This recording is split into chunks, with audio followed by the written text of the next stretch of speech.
ನಮಸ್ತೆ ವೀಕ್ಷಕರೇ, ಈ ದಿನದ ಸ್ಪೆಷಲ್ಲು ಕ್ರಂಚಿಯಾದ ಸಿಂಪಲ್ ಸಮೋಸ ಹೇಗೆ ಬರುತ್ತೆ ಅಂತ ನೋಡ್ಕೊಂಡು ಬರೋಣ. ಸಮೋಸ ಮಾಡ್ಕೊಳ್ಳೋಕ್ಕೆ ಅರ್ಧ kg ಅಷ್ಟು ಮೈದಾ ಹಿಟ್ಟು ತೊಗೊಂಡಿದ್ದೀನಿ. ಸಾಣಿಸಿ ಇಟ್ಕೋರಿ ಮೈದಾ ಹಿಟ್ಟನ್ನ. ಇದಕ್ಕೆ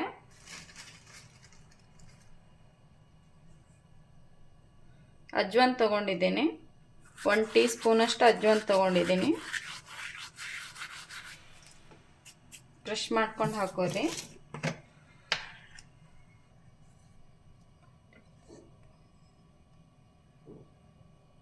ಕಾಲು ಟೀ ಸ್ಪೂನಷ್ಟು ಉಪ್ಪು ಹಾಕೊತಿದ್ದೀನಿ. ಇವಾಗ ತುಪ್ಪ ಇದು 2 ಟೇಬಲ್ ಸ್ಪೂನಷ್ಟು ತುಪ್ಪ ಹಾಕೊತಿದ್ದೀನಿ. ತುಪ್ಪನ ಕರಗಿಸಿ ಹಾಕೋರಿ, ಸ್ವಲ್ಪ ಬಿಸಿ ಇರಬೇಕಷ್ಟೇ ತುಪ್ಪ. 2 ಟೇಬಲ್ ಸ್ಪೂನಷ್ಟು ಹಾಕೊಂಡಿದ್ದೀನಿ ತುಪ್ಪನ. ಇವಾಗ ಮಿಕ್ಸ್ ಮಾಡ್ಕೊಳ್ಳೋಣ ಚೆನ್ನಾಗಿ. 2 ಕೈಲಿಂದ ಹಿಟ್ಟನ್ನ ಚೆನ್ನಾಗಿ ಮಿಕ್ಸ್ ಮಾಡ್ಕೊರಿ. ತುಪ್ಪ ಎಲ್ಲ ಹಿಟ್ಟಿಗೂ ಹತ್ತಬೇಕು, ಆ ರೀತಿ ಮಿಕ್ಸ್ ಮಾಡ್ಕೊರಿ ಹಿಟ್ಟನ್ನ. ತುಪ್ಪನ ಯಾಕೆ ಹಾಕೊತೀವಂದ್ರೆ ಸಮೋಸಾಗೆ ಕ್ರಂಚಿನೆಸ್ ಕೊಡುತ್ತೆ, ಅದಕ್ಕೋಸ್ಕರ ತುಪ್ಪ ಹಾಕೋಬೇಕು. ಅಜ್ವಾನ್ ಯಾಕೆ ಹಾಕೊತೀವಂದ್ರೆ ಇವು ಆಲೂಗಡ್ಡೆ ಹಾಕ್ತೀವಲ್ಲ, ಸಮೋಸ ಒಳಗೆ ಸ್ಟಫಿಂಗ್ ಮಾಡ್ತೀವಲ್ಲ, ಅದಕ್ಕೆ ಅಸಿಡಿಟಿ ಆಗಬಾರ್ದು ಅಂತೇಳಿ ಅಜ್ವಾನ್ ಹಾಕ್ತೀವಿ. ಈ ರೀತಿ ಆಗಿರ್ಬೇಕು ಹಿಟ್ಟು. ನಾವು ಉಂಡೆ ಕಟ್ಟಿದ್ರೆ ಈ ರೀತಿ ಉಂಡೆ ಹದಕ್ಕೆ ಬರಬೇಕು ಹಿಟ್ಟು. ಇವಾಗ ಸ್ವಲ್ಪನೇ ನೀರು ಹಾಕ್ಕೊಂಡು ಕಲಸೋಣ ಹಿಟ್ಟಿಗೆ.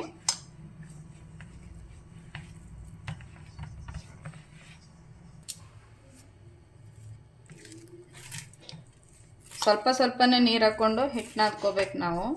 ಇದು ಹಿಟ್ಟು ನಮಗೆ ಚಪಾತಿ ಹಿಟ್ಟಿನಕಿನ್ನ ಸ್ವಲ್ಪ ಗಟ್ಟಿ ಇರಬೇಕಷ್ಟೆ, ಸ್ವಲ್ಪ ಗಟ್ಟಿ ಇರಬೇಕು, ಜಾಸ್ತಿ ಇಲ್ಲ.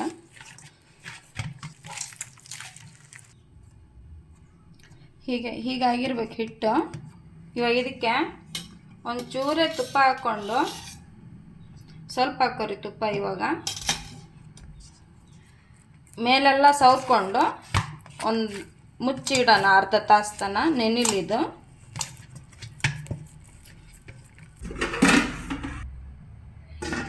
ಅರ್ಧ ಗಂಟೆವರೆಗೂ ಇದಕ್ಕೆ ರೆಸ್ಟ್ ಕೊಡೋಣ, ಹಿಟ್ಟು ಸಾಫ್ಟ್ ಆಗುತ್ತೆ. ಸಮೋಸ ಮಾಡ್ಕೊಳ್ಳೋಕ್ಕೆ ಅರ್ಧ kg ಅಷ್ಟು ಆಲೂಗಡ್ಡೆನ ಕುದಿಸಿಟ್ಕೊಂಡಿದ್ದೀನಿ. ಇವಾಗ ಇವೆರಡನ್ನೂ ಬೇರೆನೇ ಕುದಿಸ್ಕೋಬೇಕು, ಒಟ್ಟಿಗೆ ಹಾಕ್ಕೊಂಡು ಕುದಿಸ್ಕೋಬೇಡ್ರಿ. ಬಟಾಣಿ ಇದು 5 ವಿಸಿಲ್ ಹಾಕೋಬೇಕು, ಸಣ್ಣ ಮೀಡಿಯಮ್ ಉರಿನಲ್ಲಿ. ಬಟಾಣಿ ಇಷ್ಟು ಸ್ಮ್ಯಾಶ್ ಆಗಿರಬೇಕು. ಈ ರೀತಿ ಸ್ಮ್ಯಾಶ್ ಮಾಡಿ ಇಟ್ಕೋಬೇಕು. ಹಸಿ ಬಟಾಣಿ ನಿಮಗೆ ಸಿಗುವಂಗಿತ್ತಂದ್ರೆ ಹಾಗೇನೆ ಒಗ್ಗರಣೆಗೆ ನೇರವಾಗಿ ಬಳಸ್ಕೋಬೋದು. ನಾವು ಒಣ ಬಟಾಣಿ ತೊಗೊಂಡಿರೋದ್ರಿಂದ ರಾತ್ರಿ ಪೂರ ನೆನೆ ಇಟ್ಟು 5 ವಿಸಿಲ್ ಮಾಡ್ಕೊಂಡಿದ್ದೀನಿ. ಆಲೂಗಡ್ಡೆನ ಪೂರ ಸ್ಮ್ಯಾಶ್ ಮಾಡ್ಕೊಳಕ್ಕೆ ಹೋಗ್ಬೇಡ್ರಿ, ಸ್ವಲ್ಪ ದಪ್ಪ ಇರಲಿ ಆಲೂಗಡ್ಡೆ. 1/4 ಟೀ ಸ್ಪೂನ್ ಆಗುವಷ್ಟು ಕಾಳು ಮೆಣಸು ತೊಗೊಂಡಿದ್ದೀನಿ, ಇದನ್ನು ಪುಡಿ ಮಾಡ್ಕೊತೀನಿ.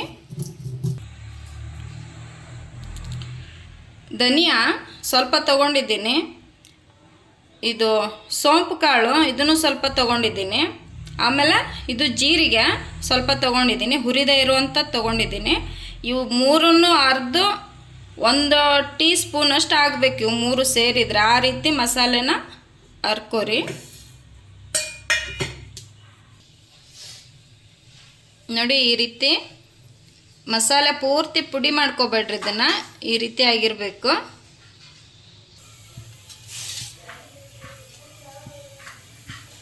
ಎರಡು ಟೇಬಲ್ ಸ್ಪೂನಷ್ಟು ತುಪ್ಪ ಹಾಕ್ಕೊತಿದ್ದೀನಿ.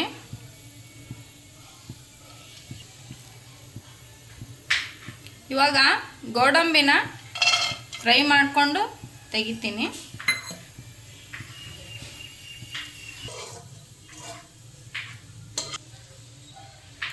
ಬಾದಾಮಿ ಹುರ್ಕೊಂಡು ತೆಗೆದಿರೋ ತುಪ್ಪನೇ ಇದು. ಅದೇ ತುಪ್ಪಕ್ಕೆ ನಾವು ಪುಡಿ ಮಾಡಿ ಇಟ್ಕೊಂಡಿದ್ವಲ್ಲ ಮಸಾಲೆನ, ಆ ಮಸಾಲೆ ಹಾಕ್ತಾಯಿದ್ದೀನಿ.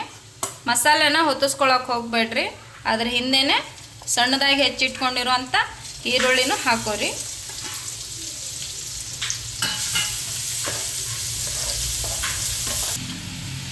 ಅರ್ಧ ಟೀ ಸ್ಪೂನಷ್ಟು ಶುಂಠಿ ಬೆಳ್ಳುಳ್ಳಿ ಪೇಸ್ಟ್ ತೊಗೊಂಡಿದ್ದೀನಿ. ಅದಕ್ಕೆ ಒಂಚೂರು ನೀರು ಹಾಕ್ಕೊಂಡು ಈ ರೀತಿ ಕಲಿಸ್ಕೊರಿ. ಅದನ್ನು ಶುಂಠಿ ಬೆಳ್ಳುಳ್ಳಿ ಪೇಸ್ಟ್ ಇದೆ.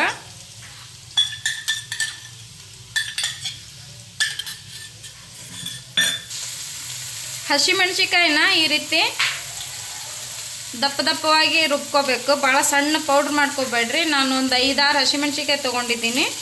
ಅದನ್ನು ಒಗ್ಗರಣೆಗೆ ಹಾಕೊತೀನಿ. ಈರುಳ್ಳಿನ ಜಾಸ್ತಿ ಕೆಂಪಗೆ ಮಾಡ್ಕೊಳಕ್ಕೆ ಹೋಗಬೇಡ್ರಿ. ಇದು ಹಸಿ ಸ್ಮೆಲ್ ಹೋಗ್ಬೇಕಷ್ಟೇ ಹಸಿಮೆಣ್ಸಿಕಾಯಿದು. ಆಮೇಲೆ ಇದು ಆಲೂಗಡ್ಡೆ ಸ್ಮ್ಯಾಶ್ ಮಾಡಿ ಇಟ್ಕೊಂಡಿದ್ವಲ್ಲ, ಆ ಆಲೂಗಡ್ಡೆ ಹಾಕ್ತಾಯಿದ್ದೀನಿ. ಇವಾಗ ಬಟಾಣಿ ಹಾಕ್ಕೊತಿದ್ದೀನಿ.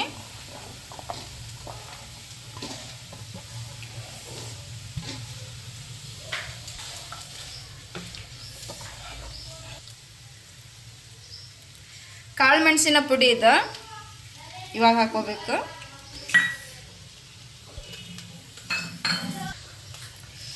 ಉಪ್ಪು ಸ್ವಲ್ಪ ಕಡಿಮೆ ಹಾಕೋರಿ. ಆಮೇಲೆ ರುಚಿ ನೋಡ್ಕೊಂಡು ಮತ್ತೆ ಸೇರಿಸ್ಕೋಬೋದು ಉಪ್ಪನ್ನ. ಗರಂ ಮಸಾಲ ಒಂದು ಅರ್ಧ ಟೀ ಸ್ಪೂನಷ್ಟು ಹಾಕ್ಕೊಂಡಿದ್ದೀನಿ.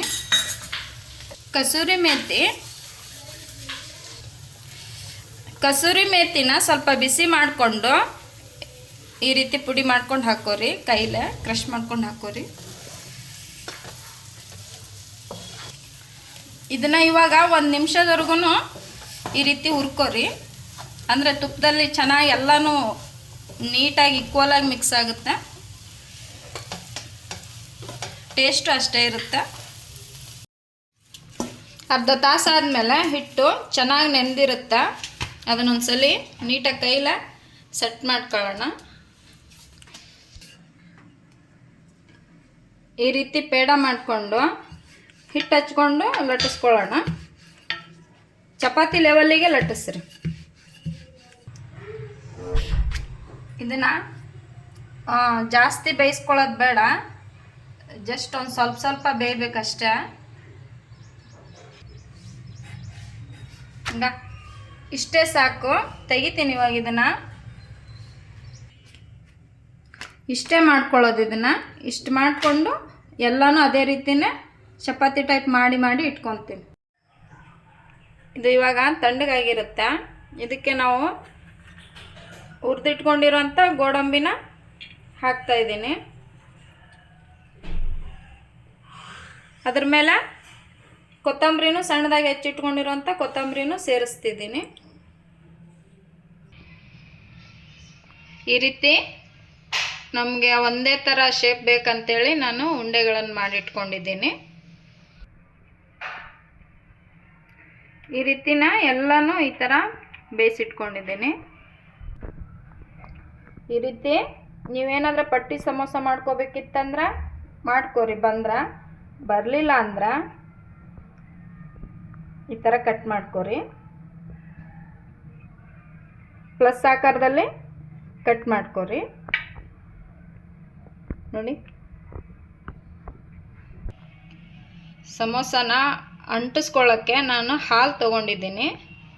ಹಾಲನ್ನ ಈ ರೀತಿ ಎಡ್ಜಿಗೆ ಹಾಕ್ಕೊಳ್ಳೋಣ. ಹಾಲಿಂದ ಅಂದರೆ ಅಂಟುತ್ತೆ ಸಮೋಸ.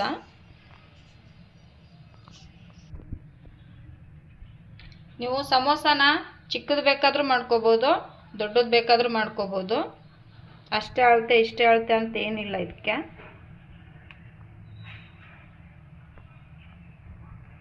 ಇಷ್ಟೇ.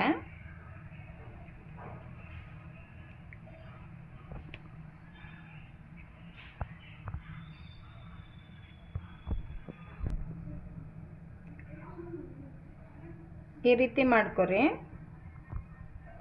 ಅದೇನು ಆಚೆ ಬರಲ್ಲ. ನಾವು ಮಾಡ್ಕೊಂಡಿರೋಂಥದ್ದು ಆಚೆ ಬರಲ್ಲ.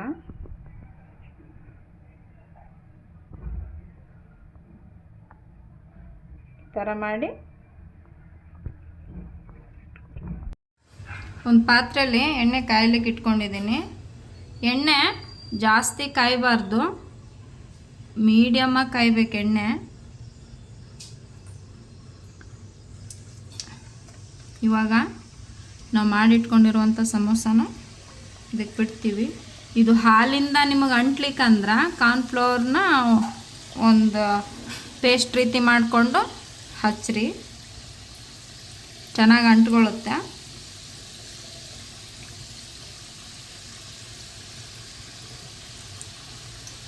ಉರಿ ಸಣ್ಣದಾಗಿರಲಿ.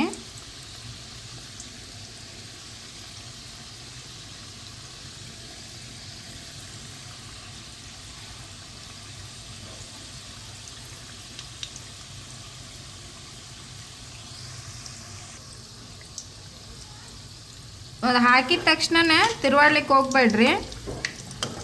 ಇವಾಗ ಉರಿನ ಜೋರಲ್ಲಿ ಇಟ್ಕೊರಿ ತಿರು ಹಾಕೋ ಟೈಮಿಗೆ.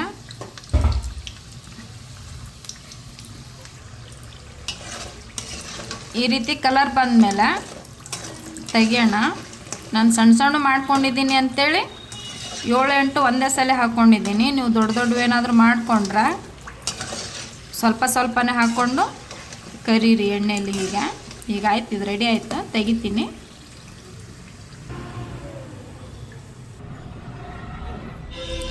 ಗರಿ ಗರಿಯಾದ ಸಮೋಸ ರೆಡಿಯಾಗಿದೆ. ಅದಕ್ಕೆ ಒಂಚೂರು ಖಾರ ಪುಡಿ, ಚಾಟ್ ಮಸಾಲ ಉದುರಿಸ್ಕೊತಿದ್ದೀನಿ.